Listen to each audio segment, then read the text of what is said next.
Hello welcome back.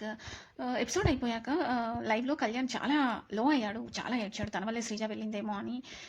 Because తను win అయిన game గురించి మాట్లాడకుండా, తను ఓడిపోయిన గేమ్ గురించి మాట్లాడి కళ్యాణ్‌ని సెలెక్ట్ చేసుకోవడం, శ్రీజ తెలివి తక్కువతనం అనడం, ఇది నిజంగా కళ్యాణ్‌కి చాలా ఎఫెక్ట్ చేస్తుంది. మెంటల్లీ తను చాలా అప్సెట్‌లో ఉన్నాడు. ఇలా చెప్పడం వల్ల తనే ప్రాబ్లమ్ ఏమో, తన వల్లే తను గేమ్ సరిగ్గా ఆడకపోవడం వల్లే ఏమో అనేది తనకి ఖచ్చితంగా ఉంటుంది కదా! చూడాలి ఇవన్నీ తీసుకొని గేమ్‌లో ముందుకు ఎళ్ళబోతున్నాడనేది. అండ్ తనూజకు సజెషన్స్ ఇవ్వడానికి శనివారం కుదరక ఆదివారం మాట్లాడారు. టోన్ మార్చుకో, చిరాకు తగ్గించుకో అని చెప్పారు. దానివల్లే మాక్సిమం గొడవలు కూడా. ఎలాగో కొంత ఫేవరెటిజం ఉంది. ముందు రేషన్ మేనేజర్ వద్దు అని కూడా మాధురి గారిపై నమ్మకంతో యాక్సెప్ట్ చేసింది. అక్కడ ఇమాన్యుల్ కూడా ఏమైనా ప్రాబ్లమ్ వస్తే మార్చుదామని కూడా చెప్పాడు. కానీ తనూజ మార్చమని ఎప్పుడు చెప్పలేదు. ఆమెను టార్గెట్ చేస్తున్నారు అనిపించినప్పుడు మార్చుకుంటే పోయేది. నీకు గేమ్‌లో ముందుకు వెళ్ళడానికి ఎవరు మీకు అడ్డుగా ఉన్నారు అంటే ఇక్కడ కూడా సుమన్ గారు సేఫ్ గేమ్ ఆడారు. ముందు రాముకి ఇచ్చి ఏదో చెప్పారు లోగా ఉంటున్నారని. అది కాదు అసలు ఎవరు మీకు స్ట్రాంగ్ అనిపిస్తున్నారు, మీ గేమ్‌కి అడ్డుపడుతున్నారని నాగార్జున గారు చెప్పినప్పుడు మళ్ళీ తిరిగి గౌరవ్‌కి ఇచ్చాడు.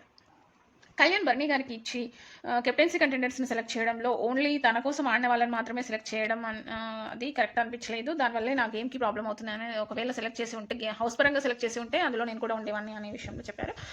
అది కూడా కొంతవరకు కరెక్టే. దివ్య కూడా బర్నీ గారికి ఇచ్చి ఆమె ఎమోషనల్ అవ్వడం ఆయన విషయంలో అనేది ఆమె ప్రాబ్లం. అందుకు ఆమె గేమ్‌కు అడ్డు ఎలా, నిజానికి బర్నీ గారి గేమ్‌కి దివ్య కదా అడ్డు ఏంటో. భరణి గారు దివ్యకిస్తూ సేమ్ రీజన్, తను చెప్తుంది తప్ప నేను చెప్పింది వినదు అని చెప్పారు. ఈ బాండ్ ఇక బ్రేక్ అవుతుంది అనుకుంటున్నాను, చూద్దాం. అండ్ సాయి సంజన గారికి ఇస్తూ ఓవర్‌ల్యాప్ ఎక్కువైంది, ఈ మధ్య మార్చుకుంటున్నారు, ఇంకొంచెం మారితే మంచిది అంటే మారాలి అని. అండ్ గౌరవ్ రాముకు ఇస్తూ నామినేట్ చేయడం ఫేక్ ఫ్రెండ్షిప్ వల్ల నాకు డిస్టర్బ్ అయ్యాను ఈ వీక్ అంతా అని.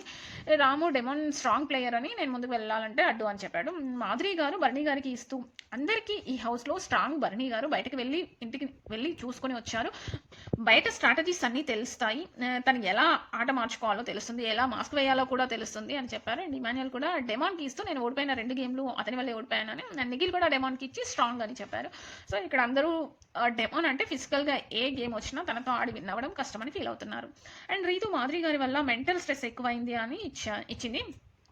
పవన్ కూడా మాధురి గారికి ఇచ్చి ఇవ్వడం వల్లే అంతా జరిగిందని, స్టాండ్ తీసుకుంటే మళ్ళీ ఏమైనా అంటారేమో, మళ్ళీ దానికి ఏదైనా పేరు పెడతారేమో, అందుకే అప్పుడు స్టాండ్ తీసుకోలేదు అన్నందుకు స్టాండ్ తీసుకో, నీకేమనిపిస్తే అది, నువ్వేమనుకుంటే అది చేసేయి, చూపించేయి అని నాగార్జున గారు చెప్పారు. అండి తనుష ఇమాన్యుల్కి ఇస్తూ reason last week nominations and కంటెండర్షిప్లో హార్ట్ఫుల్గా నేను సపోర్ట్ చేస్తాను, బట్ నాకు సపోర్ట్ లేదు అని. ఇది నాకు అంత కరెక్ట్గా అనిపించలేదు, ఎందుకంటే ఇమాన్యుల్ కూడా చాలాసార్లు తనుజాకి సపోర్ట్ చేశారు. సంజన గారు తనుజాకు ఇస్తూ నేను టార్గెట్ చేయడానికి చూస్తాను అని తనుజ చెప్పింది. బట్ తనుజ రేషన్ మేనేజర్ అయితే నేను నా మెంటల్ హెల్త్ పాడవుతుంది అని చెప్పేసి ముందే చెప్పాను, తనుజ రేషన్ మేనేజర్ వద్దు అని సంజన గారు చెప్పారు. అండ్